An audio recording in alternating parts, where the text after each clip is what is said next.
Hi folks, it's Matt with Storm and Real Fan 96. This is the last Midland Weather Radio review video I'm going to have, and this is my oldest Midland Weather Radio that I have. This is the Midland 74-200. This is not going to be that big of a review because this was one of the first radios that had the SAME technology, which basically means that it can you enter in a certain code and it will only give you the weather alerts for your specific area, which is the SAME is specific area message encoding. That's what it stands for. So this is a very old radio. I mean, I can't remember exactly what year this came out, but it's old. So I'm just going to go ahead and go over it with you. You take a look at the front. You have your display. Obviously, this is not the time, and it's hard to set the time. It's hard to do a lot of stuff on this radio. You have to know a lot about this to do it right. Your three buttons here, and also you have your three lights, warning, watch, statement. You have your three buttons here. Weather, you push it.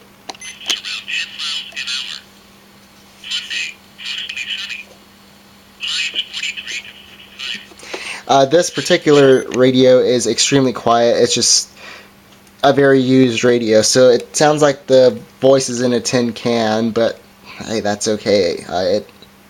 This is a very old weather radio, and I like it. Then you have alert.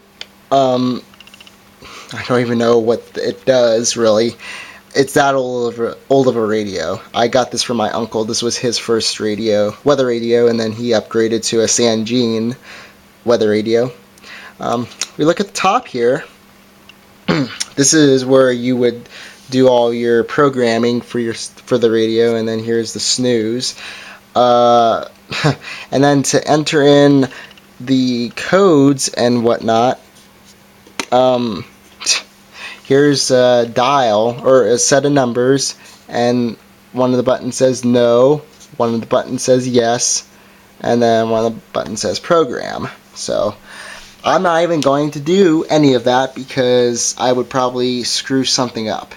It's just, this is a radio that is just so hard to program. You gotta know what you're doing, otherwise it's just, you'll get yourself lost. So, and then right here, the other button is snooze. It serves as an alarm clock, but man, I haven't figured out how to make that work. So, comes with the antenna right here. This one has a little trouble staying up right, but I mean, it's okay. I'm going to go ahead and collapse it. Take a look around. You have an earphone option. And on the back, you have your DC jack right here. And that's actually how this thing is supposed to get power. I just didn't want to use it in this video because it's a pain in the butt where it is right now to get out. You have your external antenna if you want to increase your signal, and you also have your external alert, which means you can add a flashing light when it is going off. And then also on the side here is your volume control and whether you turn the radio on or off.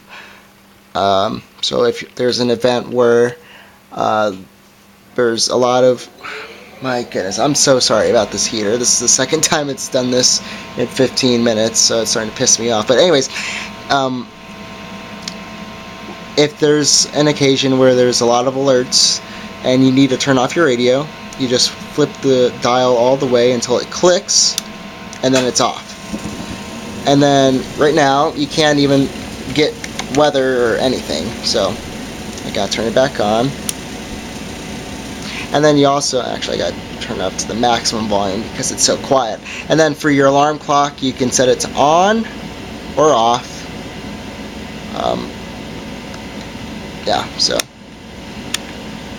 anyways, so that's pretty much the review of this.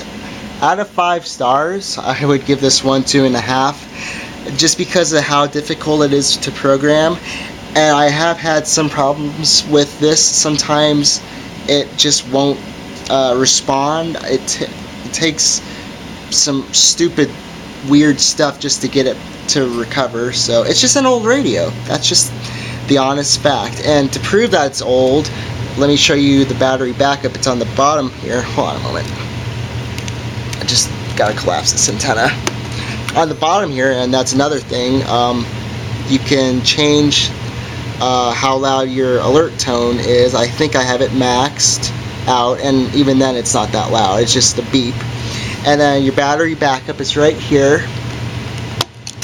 It's a single 9-volt battery. So this is back in the day when 9 volts were backup batteries for weather radios, or just radios at all.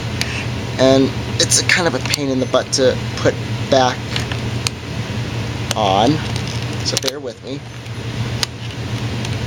And this thing's beeping at me. Oh crap. Okay, seeing it's trying to set the date right now. I'm trying to get me out of here. Hang on. Okay, hang on. I'm trying to get out of here. Okay, there we go. I got it back. Alright, anyways, so that's the review for the Midland the Midland 74-200.